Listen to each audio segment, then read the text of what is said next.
Hurmatli o'quvchilar, yangi mavzu to'g'ri burchak yasash mavzusiga keldik. Demak, yondosh mavzu origamilar ekan. To'g'ri burchakli chizg'ich. Demak, bu mavzuni o'rganish jarayonida to'g'ri burchak nima, to'g'ri burchakli chizg'ich qanday, shular haqida ma'lumotga ega bo'lamiz. Xo'sh, bu yerda mana bu uchburchakli shakl berilgan, atrofiga kichkina har xil rangdagi shakllar berilgan. Xo'sh, joyini o'zgartirmagan holda, ya'ni yo'nalishini o'zgartirmagan holda shu yerga joylashtirib chiqish kerak. Xo'sh, joylashtirib chiqishni boshlaymiz. Demak, qarang. Mana bu yerga qizil va qizilni joylashtirsak bo'ladi. Mana shu yerga. Xo'sh. Yo'q, hozir xato bo'ldi. Qizil yo'nalishi o'zgardi. Demak, mana bu yerga qizil, bu tarafga qizil. Bu yoqqa qilib xato qilibman. Xo'sh, mana xuddi shuni o'zini keltirib, mana bu yerga joylashtirdik. Endi mana bu ko'kni keltirib, mana bu yerga joylashtiramiz. Ko'k. Siz daftaringizga rangli qalamlar yordamida bo'yasangiz bo'ladi. Xo'sh, navbatdagisi mana bu sariqni mana bu yerga joylashtiramiz. Sariq.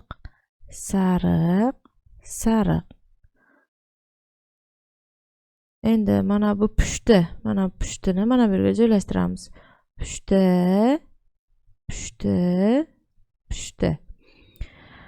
Xo'sh, demak mana yashil, mana bu yerga yashil va mana bu binafshani mana bu yerga joylashtirsak bo'ladi. Binafsha. Mana hamma rangdagi shakllarimizni joylashtirib chiqdik. Men bu yerda qalam bilan ranglar nomini yozib chiqdim. Siz daftaringizga xuddi shu shaklda bo'yab olsangiz bo'ladi. Demak, birinchi misolimiz og'zaki shaklni ko'rsatma bo'yicha yig'ing. Ikkinchi bosqichda qanday burchak hosil bo'ladi. Demak, birinchi kvadrat bo'lgan qog'ozni olayotganimiz, uni tikka ushlagan holda 2 ga buklang deyapti. Demak, 2 ga buklaysiz. Keyin, xo'sh, mana shakl paydo bo'ladi. Keyin yana bir marta, ya'ni o'ngdan chapga qarab yana bir marta buklash kerak. Xo'sh, demak, keyin burchaklarni eging debdi. Ikkita burchagini xo'sh, mana burchakni bu tarafga, bu burchakni bu tarafga buklash kerak. Mana shakl paydo bo'lgandan keyin pastki burchakni eging. Demak, pastdagi burchagini tepaga qarab egayotganimiz. Xo'sh, va mana bu kuchukchani, ya'ni kuchuk bolachasini kallachasi paydo bo'ldi. Bu yerda aytayapti, ko'zlar va burunni chizing. Demak, ko'zini qora qalam yordamida chizib, qora va oq qalam yordamida, burnini ham qora qalam bilan uchini bo'yab qo'ysak, mana shu kuchukchamizni kallachasi paydo bo'lar ekan. Ikkinchi misolimiz ham og'zaki ekan. Undan oldin nazariya bergan, shuni o'qiylik. To'g'ri burchak yasash uchun goniyadan foydalanish kerak. Goniyaning to'g'ri burchagini tashkil etuvchi ikki tomoni bo'ylab to'g'ri chiziqlar o'tkaziladi. Xo'sh, demak, mana bu bitta burchak, to'g'ri burchak bo'lgan uchburchakli chizg'ichimiz nomi goniya deb ataladi. Xo'sh, aytayapti, mana shu to'g'ri burchagini tashkil etuvchi ikkita tomon orqali to'g'ri chiziqlar o'tkazsak, demak, mana bu yeri ham ko'rsataman, qarang. Xo'sh, mana bu yeri ham va bu qismi ham to'g'ri burchak bo'ladi. Xo'sh, aytayapti, mana shu orqali to'g'ri chiziqlar o'tkazib, to'g'ri burchakni yozish mumkin. Burchak, qarang, burchak A, O, B. Xo'sh, mana burchak A, O, B to'g'ri burchak ekan. Xo'sh, demak, biz o'tgan darslar ko'rgandikki, burchakni uchini o'rtaga olib o'qish kerak. Burchak A, O, B yoki burchak B, O, A desak ham aynan shu burchak tushuniladi. Xo'sh, mana bu burchagi ham to'g'ri burchak. Bu tarafga birorta harf qo'yib, masalan, xo'sh, keling C deylik. Mana bu to'g'ri chizig'ini davom ettirsak, bitta nuqta olib C desak, demak burchak BOC yoki COB ham to'g'ri burchak hisoblanadi. Xo'sh, endi ikkinchi misolimiz. Agar uchburchakning burchaklaridan biri to'g'ri burchak bo'lsa, bunday uchburchak to'g'ri burchakli uchburchak deb ataladi. Demak, uchburchakning bittasi to'g'ri burchak bo'lsa, bu uchburchak to'g'ri burchakli deb atalar ekan. Ushbu uchburchaklardan qaysi biri to'g'ri burchakli ekanligini aniqlang debdi. Xo'sh, mana buni uchta burchagi ham to'g'ri kelmaydi, to'g'ri burchak emas, uchalasi ham o'tkir burchak. Xo'sh, bu mana bu burchagi o'tmas, bu ikkala burchagi esa o'tkir burchak. Xo'sh, mana bu o'rtadagi uchburchagimizni, xo'sh, mana shu uchidagi burchagi to'g'ri burchakka o'xshayapti. Agar adashmaydigan bo'lsam, siz buni aniqlash uchun, xo'sh, goniya chizg'ich kerak bizga. O'sha goniya chizg'ich bilan o'lchasak, agar mana bu ana shu burchagi aynan shu yerga ustma-ust tushsa, bu to'g'ri burchakli uchburchak hisoblanadi. Xo'sh, o'quvchilar, buni o'zingiz mana shunaqa chizg'ich olib mustaqil o'lchab ko'rishsangiz yaxshiroq bo'ladi. Uchinchi masala, to'g'ri burchakli uchburchakning bir tomoni 6 cm, ikkinchi tomoni 8 cm. Bu uchburchakni daftaringizga chizing va uchinchi tomoni uzunligini o'lchang, uning perimetrini toping debdi. Xo'sh, demak, shu uchburchagimizni chizamiz daftarga. Demak, bitta tomoni 8 cm bo'lsin.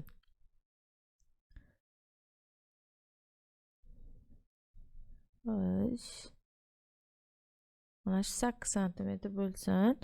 Xo'sh, ikkinchi tomon deyapti 6 cm oldin. Uchinchi tomonni chiza olaylik.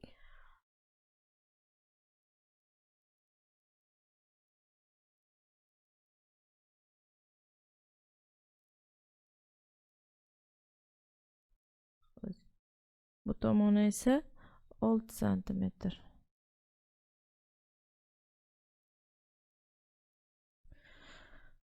Aytyapti. Demak, bu tarafi 8 cm. Xo'sh, ikkinchi tomoni 6 cm. Uchburchak uchlarga nom beraylik. A, B, C.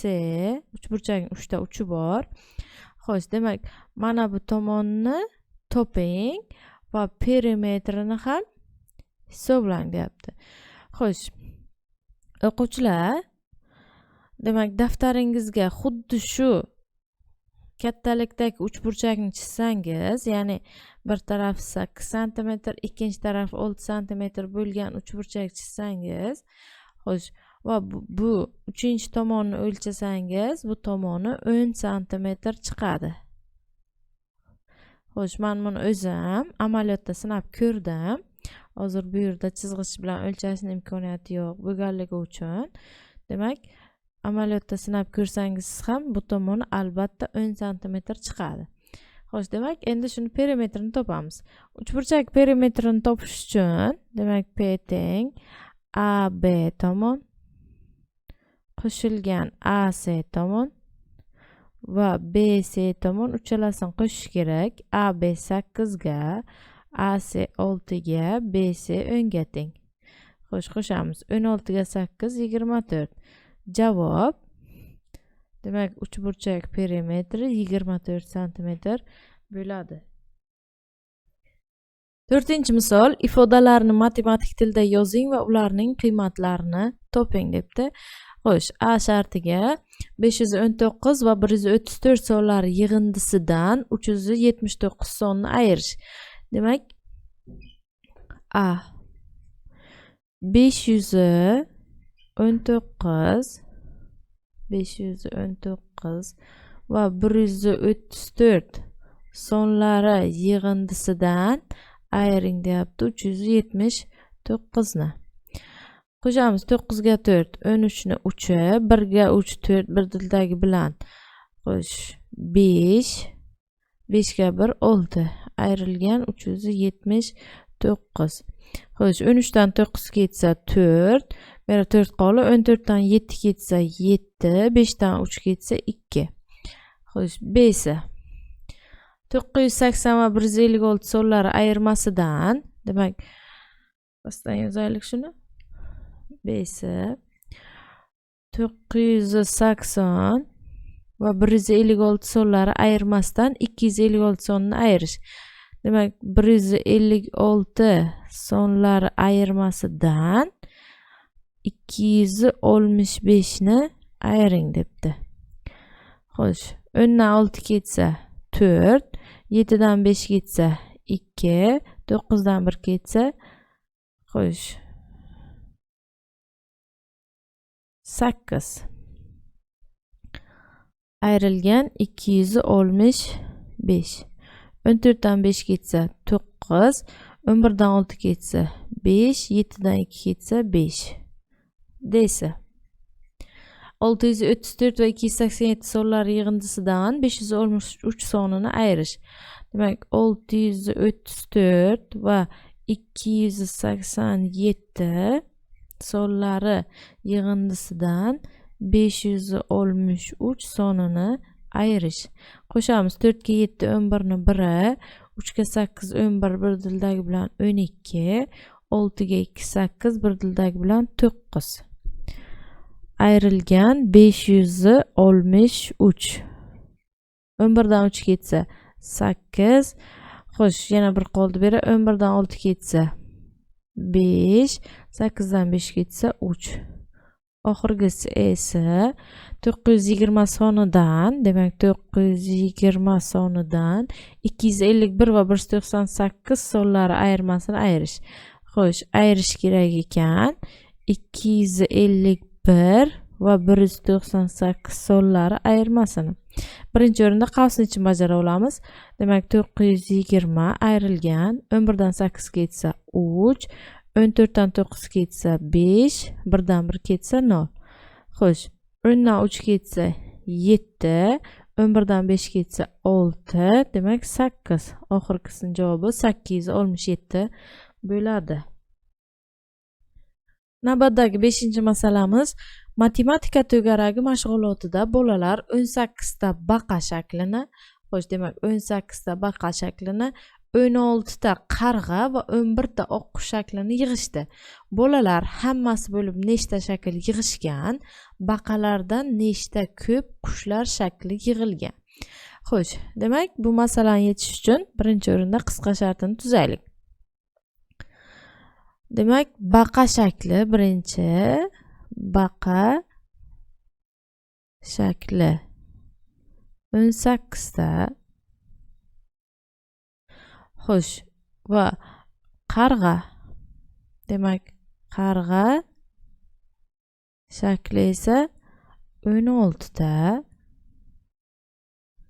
Oqqush shakli, demak oqqush shakli esa deyapti 11 ta yig'ildi.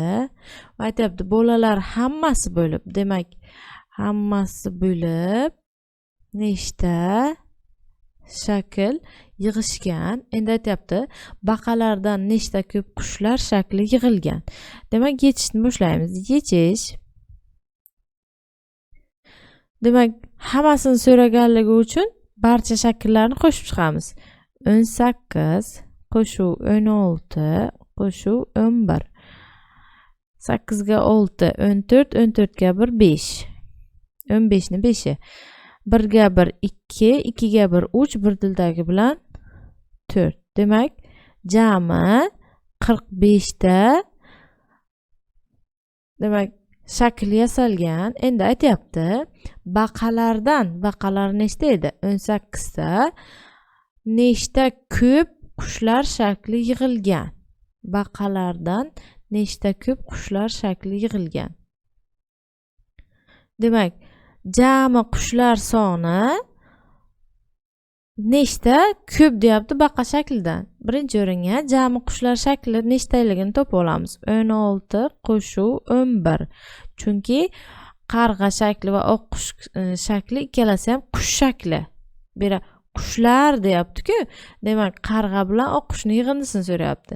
27. Endi aytayaptiki, baqalardan nechta ko'p? Nechta ko'pligini topish uchun 27 dan ayiramiz baqalar shaklini.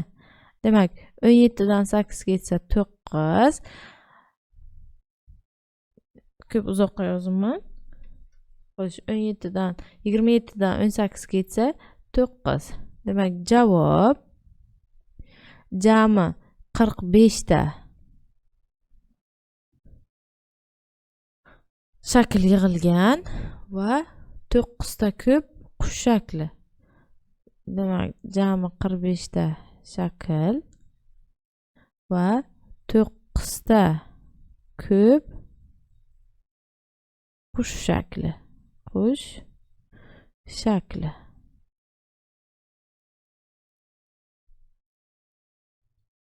6-chi masalaga nima deyapti o'qiymiz. MK to'g'ri chiziq yasang, AB to'g'ri chiziqni, demak AB to'g'ri chiziqni shunday o'tkazingki, u bilan MK to'g'ri chiziq orasidagi burchak to'g'ri bo'lsin. Demak, ikkita to'g'ri chiziq chizayotganmiz va ularni kesishtiramiz. Ular orasidagi burchak to'g'ri burchak bo'lsin deyapti. Xo'sh, birinchi o'ringa MK to'g'ri chizig'ini chizaylik. Demak,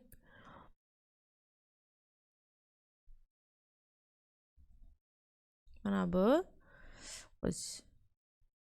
ixtiyoriy ikkita nuqtasini olib nomlaymiz. M K. Mana bu MK to'g'ri chiziq. Aytayapti, AB to'g'ri chiziqni shunday o'tkazingki, u bilan MK to'g'ri chiziq orasidagi burchak to'g'ri bo'lsin. Demak, AB to'g'ri chiziqni ham o'tkazaman. Aynan mana shu yerdan o'tkazsak, xo'sh, mana bu A B to'g'ri chiziq o'tkazing va ular orasidagi burchak, mana bu burchak ham, bunisi ham, bu ham, bunisi ham hammasi to'g'ri burchak bo'lyapti. Mana MK to'g'ri chiziq, AB to'g'ri chiziq bilan kesishdi va to'g'ri burchak. 7-chi misol, jadval ma'lumotlaridan foydalanib ifodalarning qiymatlarini hisoblang debdi. Xo'sh, buni og'zaki bajarish kerak ekan. Mayli, keling biz yozma bajarib ko'rsatamiz. Xo'sh, bu yerda A qandaydir son. Demak, bular A ning qiymatlari 14, 26, 37, 42 bo'lganda 29 ni qo'shib chiq deyapti. Ya'ni birinchisiga, demak, birinchisiga 14 ga 29 ni qo'sh. Xo'sh, va mana bu yerga natijasini yoz deyapti. Ikkinchisi 26 ga 29 ni qo'sh. Uchinchisi 37 ga 29 ni qo'sh. Va to'rtinchisi 42 ga 29 ni qo'sh deyapti. Shularni hisoblab yozamiz shu yerga. 14 ga 29 ni qo'shamiz. 4 ga 9. 13 ni 3, 1 ga 2 3, birdilar bilan 4. Demak, mana bu yerda 43 chiqar ekan. Keyingisi 26 ga 29 ni qo'sh. Qarang.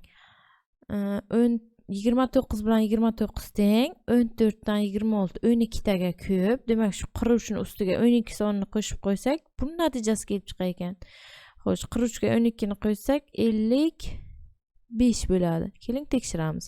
6 ga 9 15 ni 5i, 2 ga 2 4, birdilar bilan 5, to'g'ri.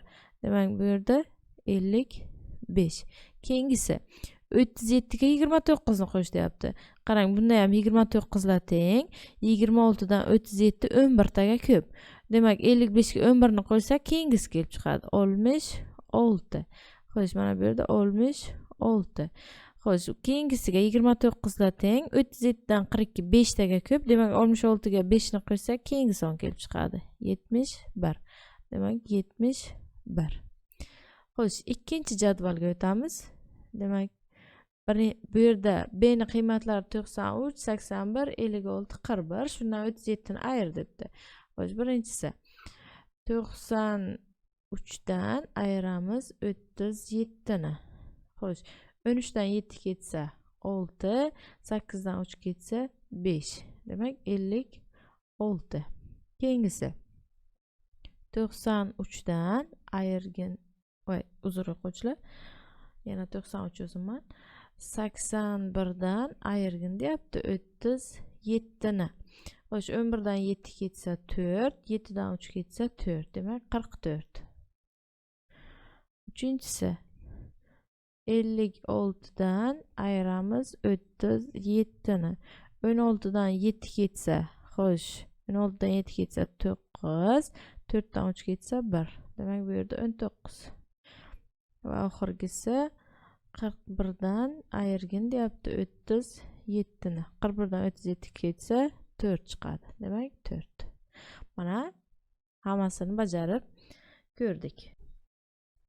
8-masalamiz uyga vazifa. Demak, Davron bir son o'yladi, uni 245 taga orttirib, keyin 99 taga kamaytirdi. Natijada 485 soni hosil bo'ldi. U qanday sonni o'ylagan? Demak, Davron bir son o'yladi. Demak, qandaydir noma'lum x sonini o'yladi va uni 245 taga orttirdi. 245 taga orttirgan bo'lsa, demak 245 ni qo'shgan. Keyin 99 taga kamaytirdi. Demak 99 taga kamaytirdi. Natijada 485 soni hosil bo'ldi. Demak teng bo'lgan 485 ga. Qanday sonni o'ylagan? Xo'sh, bu birinchi usul qilib tenglama yordamida yechamiz va ikkinchi usul qilib boshqa usulni ham ko'ramiz. Xo'sh, demak 245 dan 99 ni ayirib olamiz birinchi o'rinda. X qo'shilgan 15 dan 9 ketsa 6, 13 dan 9 ketsa, xo'sh, 4, bu yerda 1 qoldi. Teng 485 ga. Demak, x ni topish uchun 485 dan ayiramiz 146 ni. Demak, x teng 15 dan 6 ketsa, xo'sh, 15 dan 6 ketsa 9, 7 dan 4 ketsa 3, 4 dan 1 ketsa 3. Demak, Davron 339 sonni o'ylagan ekan. Endi ikkinchi usul, Davron bir bo'shdan qo'shib ayirib kelyapti, 485 hosil bo'lgan. Biz chappa boramiz, ya'ni natijasidan ayirsa qo'shamiz, qo'shsa ayiramiz. Demak, aytyapti, natija 485 hosil bo'ldi. Demak, 485 hosil bo'ldi. Xo'sh, u qachon 485 hosil bo'lgan? Qandaydir sonni 99 taga kamaytirgan payt.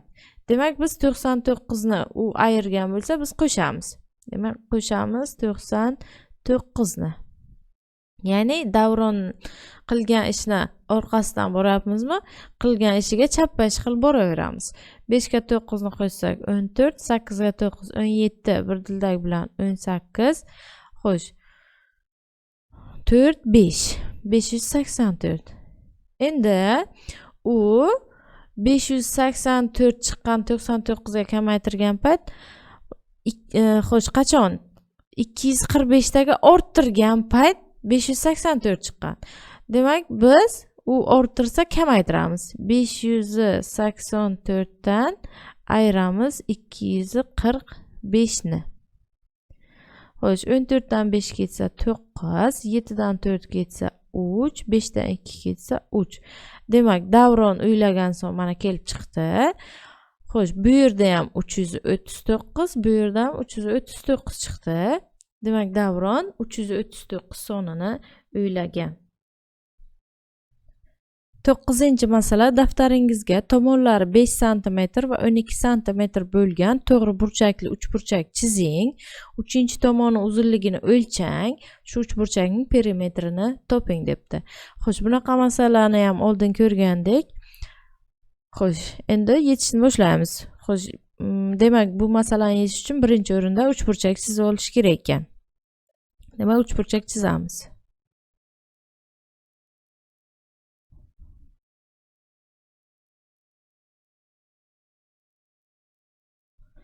Xo'sh, mana bu bitta tomoni. Bunisi ikkinchisi va uchinchi tomoni.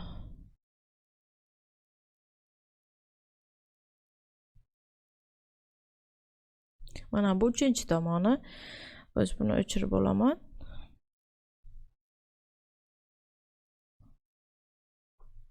Demak, yozamiz. Uchburchakni oldin uchlarini nomlaylik. A, xo'sh, B uchi, C uchi. Xo'sh, demak, bu tomoni 12 cm deyapti. Xo'sh, bunisi esa 5 cm. Mana buni o'lchang deyapti. O'quvchilar, amaliyotda sinab ko'rsangiz ham, xo'sh, bitta tomoni 12, ikkinchi tomoni 5 cm bo'lgan uchburchakni 3-tomoni xo'sh 13 cm bo'ladi. Men buni o'zim o'lchab amaliyotda sinab ko'rdim. Siz ham xuddi shu tartibda bir tomoni aniq 12 cm, buyog'ini aniq 5 cm olib va birlashtirsangiz mana shu 13 cm chiqadi. Demak, bu uchburchak perimetrini so'rayapti. Demak, P teng AB tomonga qo'shamiz BC tomonni va AC tomon, uchala tomonni ham qo'shib chiqamiz. Biz bilamizki, perimetr tomonlar uzunliklari yig'indisi. AB tomon 12 ga, BC tomon 13 ga va AC tomon 5 cm ekanligidan hammasini qo'shamiz. 12 ga 13 25, 25 ga 5 ni qo'shsak 30. Demak, javob uchburchakning perimetri 30 cm bo'ladi.